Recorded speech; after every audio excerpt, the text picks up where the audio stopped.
Okay, so today we are going to discuss another lecture in our ASP.NET Core series, and today we are going to discuss how we can use the anchor tag helper in ASP.NET Core.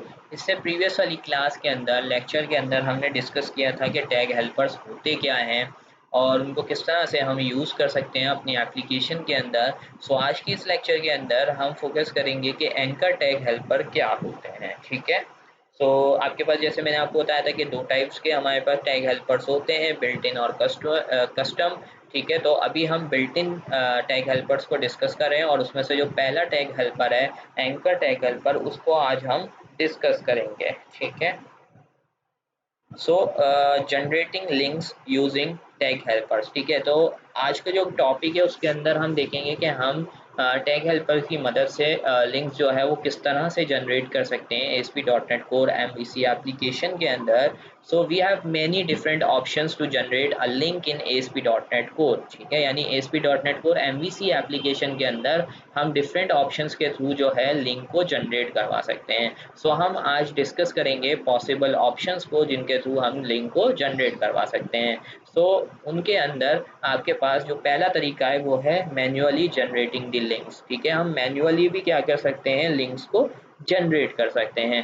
दूसरा तरीका हमारे पास आता है कि हम HTML helpers की मदद से जो है वो लिंक्स को जनरेट कर सकते हैं। और जो हमारे पास लास्ट और तीसरा तरीका है वो है हमारे पास टैग हेल्पर्स। ठीक है, सो हमारा जो ज़्यादा फोकस होगा वो टैग हेल्पर्स की तरफ होगा, लेकिन हम देखेंगे कि मैन्युअली भी हम किस तरह से लिंक्स को जनरेट कर सकते हैं।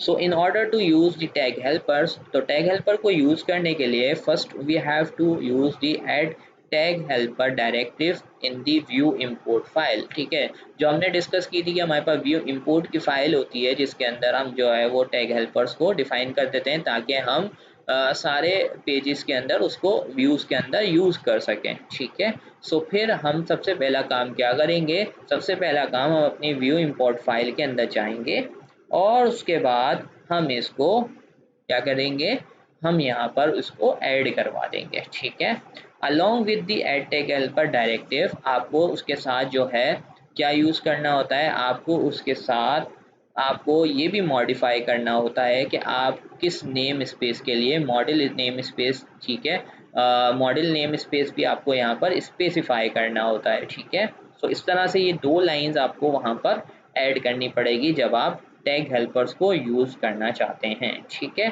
और then modify the views as shown below. ठीक है, और फिर ये आपके पास टैग हेल्पर का आपके पास सिंटेक्स है जिसके अंदर आपने एंकर टैग बनाया है और उसके अंदर ये यूज़ किया ASP controller, ASP action, ASP राउट। ठीक है, तो इसको अभी हम डिस्कस करेंगे कि ये क्या है, ASP राउट क्या है, ASP कंट्रोलर क्या है और ASP आपके पास ये जो है राउट क्या होती है। So first of all let's move towards the Visual Studio. Okay, so this is the same project for which we are working. So this is the details view. ठीक है, ये हमने डिटेल व्यू बनाया था। आपको पता होगा कि हम इस सीरीज़ के अंदर इसी प्रोजेक्ट के ऊपर काम करते आ रहे हैं, तो हमारे पास मॉडल्स भी बने हुए हैं, कंट्रोलर्स भी बने हुए हैं। सो ये हमारा कौन सा कंट्रोलर है, ये हमारा EMP का कंट्रोलर है और इसके अंदर हमने एक डिटेल्स का पेज बनाया था। ठीक है, और एक हमने इंडेक्स का पेज बनाया था। तो अगर हम डिटेल्स के व्यू के ऊपर जाते हैं तो सिंपली हमने यहाँ पर एक कार्ड बनाया था। ठीक है, और उस कार्ड के अंदर हम क्या दिखा रहे थे, हम यहाँ पर एम्प्लॉय की डिटेल्स दिखा रहे थे। ठीक है, सो अब हम क्या करते हैं कि ये जो हमारा डिटेल्स का व्यू है, ठीक है, और ये हमारा जो डिटेल्स का व्यू है वो क्या करता है, वो उस एम्प्लॉय की डिटेल्स दिखाता है जिसकी हमने यहाँ से डिटेल्स पास की होती है, यानी जिसकी हमने यहाँ पर आईडी पास की होती है। सो लेट्स से कि ये हमारा इंडेक्स का व्यू है और इस इंडेक्स के व्यू को हम थोड़ा सा मॉडिफाई करना चाहते हैं और मैन्युअली लिंक जनरेट करना चाहते हैं। सो यहाँ पर आकर हमें क्या करना पड़ेगा, यहाँ पर आकर मैं यहाँ पर एक हेडिंग देता हूँ और इस हेडिंग के अंदर मैं दे देता हूँ ऑप्शंस। और ये पहले हम देख रहे हैं मैन्युअली हम किस तरह से जनरेट कर सकते हैं लिंक। तो यहाँ पर मैं एक TD यूज़ करूँगा और उस TD के अंदर what I am going to use, मैं यहाँ पर यूज़ करूँगा, यहाँ पर यूज़ करूँगा बेसिकली TD के अंदर हाइपर रेफरेंस यूज़ कर रहा हूँ। तो लेट्स क्रिएट हाइपर रेफरेंस और इसके अंदर मैं यूज़ कर रहा हूँ कि भाई ये मेरे पास यहाँ पर कंट्रोलर का नेम क्या है, कंट्रोलर का नेम है EMP, और उसके अंदर डिटेल्स का जो है वो मेथड है, और उसको एक आईडी पास करनी है। तो आईडी मुझे कहाँ से मिलेगी, @ और मैं इसको बोलूँगा स्टूडेंट। अच्छा, मेरे पास क्या है, @emp डॉट, और यहाँ पर इसकी आईडी पास कर दूंगा, ठीक है। और अब यहाँ पर मैंने अपना हाइपरलिंक जो है वो ख़त्म कर दिया, और यहाँ से इसके दरमियान मैंने बोल दिया, लेट्स से इसको नाम दे दिया व्यू, और यहाँ पर आकर इसके ऊपर एक क्लास लगा देते हैं और इसको हम कह देते हैं टेक्स्ट सेंटर, ठीक है। तो टेक्स्ट सेंटर की मैंने ये क्लास लगा दी, और अब अगर हम जाएंगे और यहाँ से अपने प्रोजेक्ट को रन करेंगे, so now what will going to happen कि आपके पास जो रिकॉर्ड शो हो रहा होगा इंडेक्स के पेज के ऊपर, अब यहाँ पर एक लिंक भी आ रहा होगा। तो मैं यहाँ से EMP और यहाँ से इंडेक्स का पेज जो है उसको यहाँ पर रन करता हूँ। तो अब आप देख सकते हैं कि ये जो हमारा इंडेक्स का पेज है, इसके अंदर यहाँ पर एक व्यू का भी ऑप्शन आ रहा है, ठीक है। सो अब ये व्यू जो हमने बटन बनाया है, ये बेसिकली हमने क्या किया है, हमने यहाँ पर जो है वो एक व्यू क्रिएट किया है। यानी अब जब मैं इस पर क्लिक करूँगा तो हमारा कौन सा पेज यूज़ होगा, हमारा डिटेल्स का पेज यहाँ पर आ जाएगा, और मैन्युअली जो है वो लिंक जनरेट हो जाएगी। तो अगर मैं बैक जाता हूँ, तो अगर मैं इसको यहाँ पर क्लिक पे जाता हूँ, तो आप यहाँ पे साइड पे नोटिस करिएगा कि मेरे पास क्या आ रहा है, यहाँ पर EMP डिटेल्स 4, यानी जिसकी आईडी है उसी का डेटा यहाँ पर शो होगा। लेकिन मैंने क्योंकि एक ही डेटा शो करवाया हुआ है, यानी मैंने डायरेक्टली डेटा पास किया हुआ है, क्योंकि अभी हमने डेटाबेस को यूज़ नहीं किया है, तो हर बार हमारे पास सिर्फ आईडी चेंज होगी, बाकी डेटा सेम आ रहा है, ठीक है। सो इस चीज़ को आप अपने माइंड में रखिएगा कि हमारे पास डेटा यहाँ पर चेंज नहीं हो रहा, जस्ट हमारे पास आईडी चेंज हो रही है, ठीक है। तो एक तरीका तो ये है कि हम क्या कर सकते हैं, हम मैन्युअली जो है वो लिंक जनरेट कर सकते हैं, ठीक है।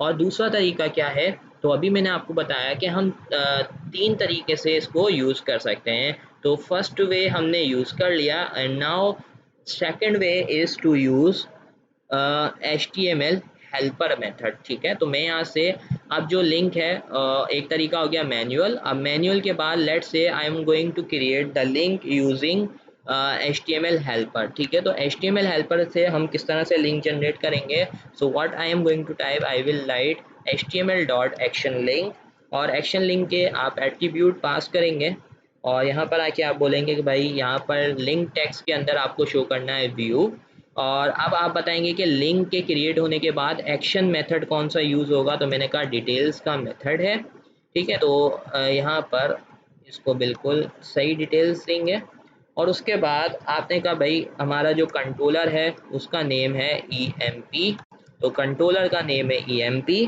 और न्यू करेंगे, और न्यू करने के बाद अब यहाँ पर हमें आईडी पास करनी है, ठीक है, एज अ पैरामीटर। तो यहाँ पर मैंने कहा भाई आईडी, और न्यू के बाद मैंने यहाँ पर बोला ID equals to @emp dot EMP ID, ठीक है।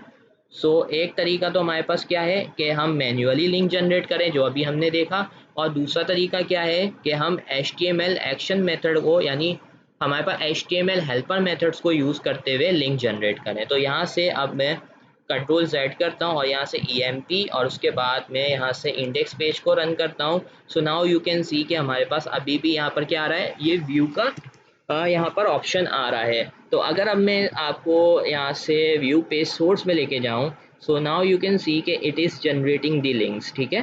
तो हर आपके पास रिकॉर्ड के साथ ये एक लिंक जनरेट हो रहा है, ठीक है। तो मैं यहाँ से लेट से इस पर क्लिक करता हूँ, तो अब आपके पास आईडी क्या रिसीव हो रही है, यहाँ पर एम्प्लॉय ID 4 रिसीव हो रही है, और उसका डेटा यहाँ पर आपके पास एज अ कार्ड की सूरत में यहाँ पर डिस्प्ले हो रहा है, ठीक है। तो ये देखो आपके पास डेटा यहाँ पर डिस्प्ले हो रहा है।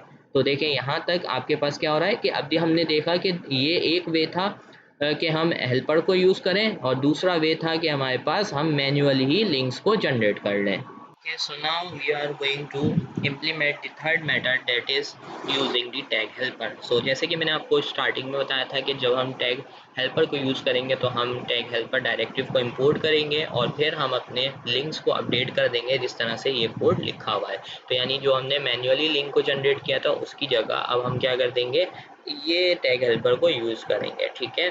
So let's understand the anchor tag helper in ASP.NET core. ठीक है, सो ASP जब हम इसको एंकर टैग को क्रिएट करते हैं तो आपके पास ASP कंट्रोलर लिखा हुआ है। तो ये जो ASP कंट्रोलर का आपके पास एट्रीब्यूट होता है, इसके अंदर हम क्या बताते हैं, कंट्रोलर का नेम बताते हैं। ठीक है, on the basis of routing system, if you omitted this then the controller of the current view is used by default. तो अगर आप अपने टैग हेल्पर के अंदर ASP कंट्रोलर के एट्रीब्यूट को यूज़ नहीं करेंगे, तो आप जिस कंट्रोलर के अंदर ये आप लिंक बना रहे होंगे, so it will create the link for that controller. ठीक है, तो यानी ये समझेगा कि आप जो है इसी कंट्रोलर के अंदर इस पर्टिकुलर राउट को ढूंढ रहे हैं। ठीक है, सो अगर आप ASP एक्शन स्पेसिफाई करते हैं, तो ASP एक्शन क्या स्पेसिफाई करता है, ये आपके पास एक्शन मेथड जो है वो राउटिंग सिस्टम पे बेस पर फाइल करता है। ठीक है, if you omitted the this attribute then the action rendering the current view is used by default. So अगर आप इसको भी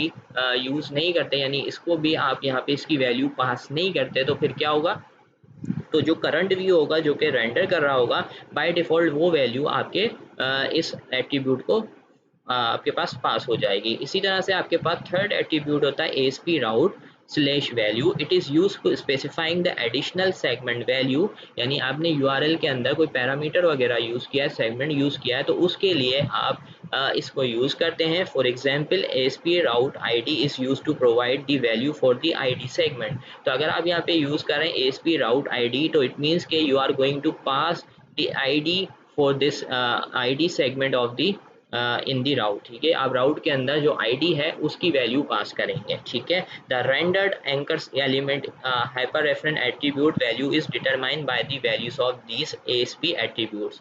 तो आपका जो हाइपर रेफरेंस का जो एट्रीब्यूट है वो इन तीन वैल्यूज़ की मदद से मिलके कंबाइन होके बनता है। तो जिस तरह से आपके पास ASP डैश कंट्रोलर का नेम स्पेसिफाई करता है कि आप यहाँ पर क्या पास करेंगे, कंट्रोलर का नेम। ASP एक्शन के अंदर आप एक्शन मेथड का नेम स्पेसिफाई करेंगे, और सिमिलरली राउट वैल्यू के अंदर आप जो राउट डेटा पास करना चाहते हैं, कोई पैरामीटर्स की वैल्यूज पास करना चाहते हैं, वो आप यहाँ पर स्पेसिफाई करेंगे।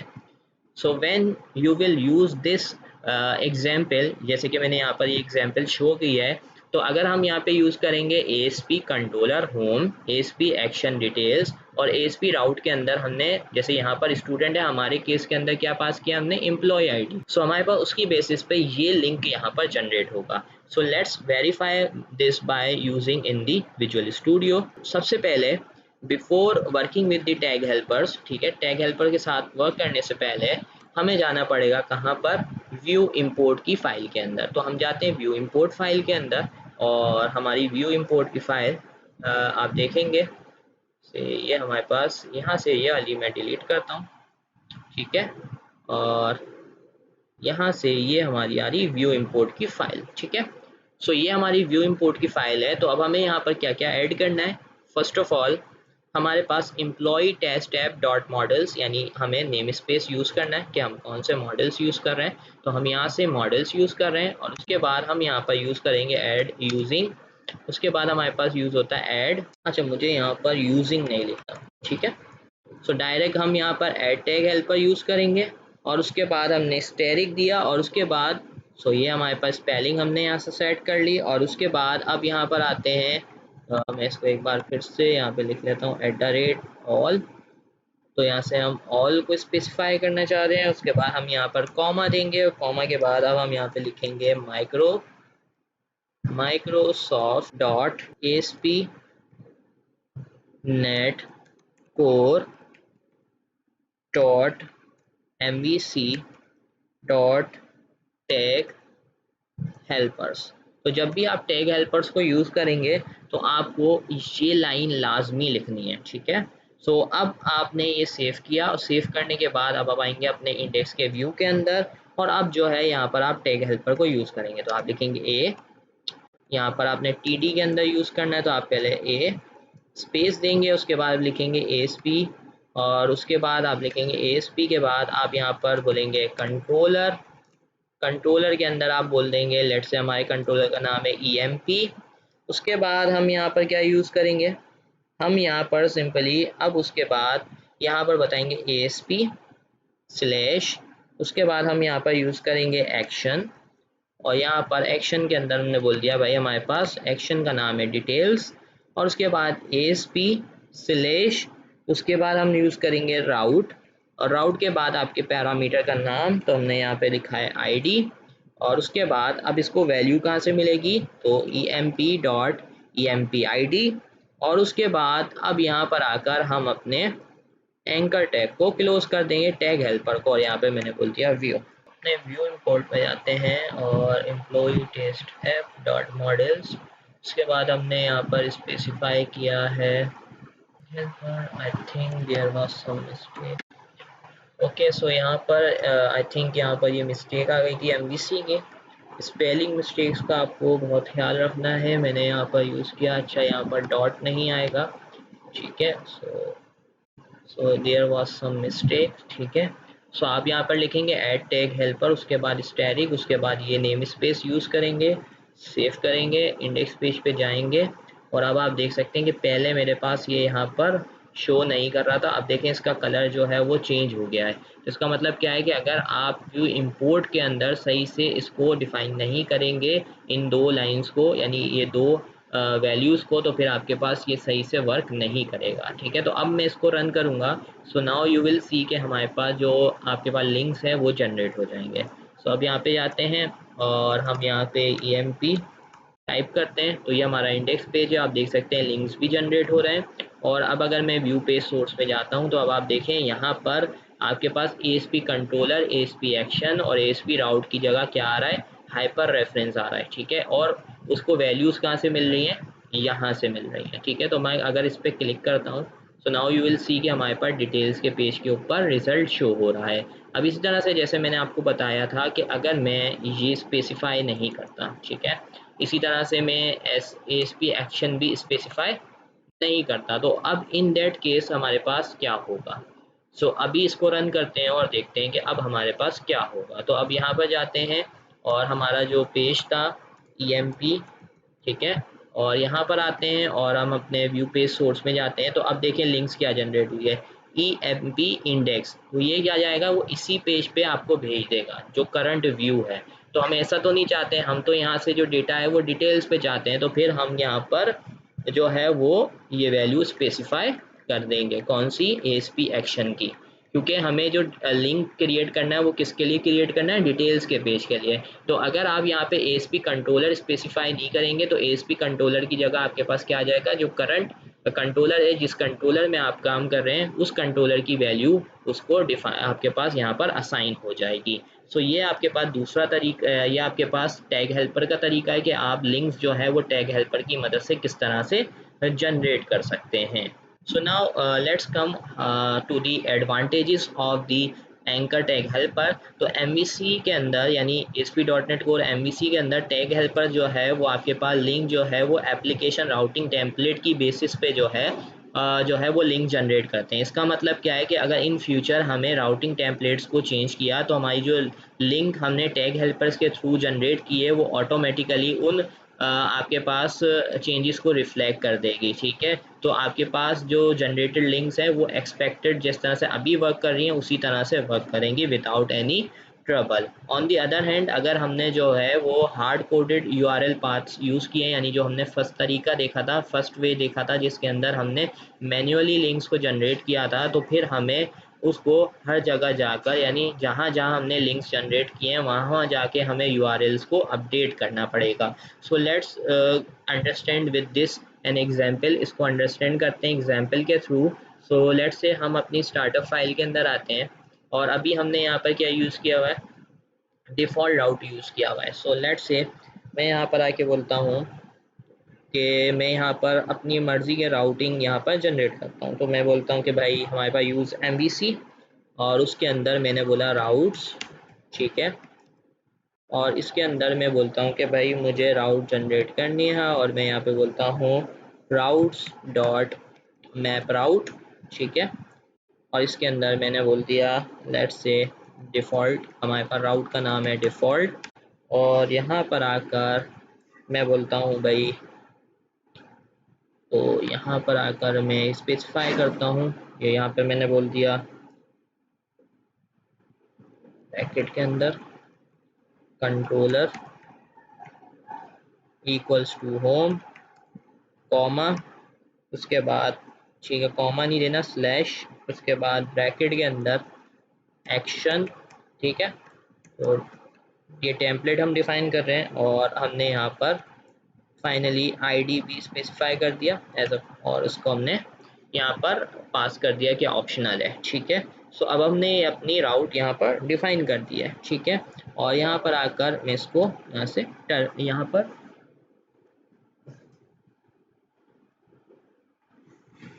तो ये हमने यहाँ पर राउट डिफाइन कर दी है।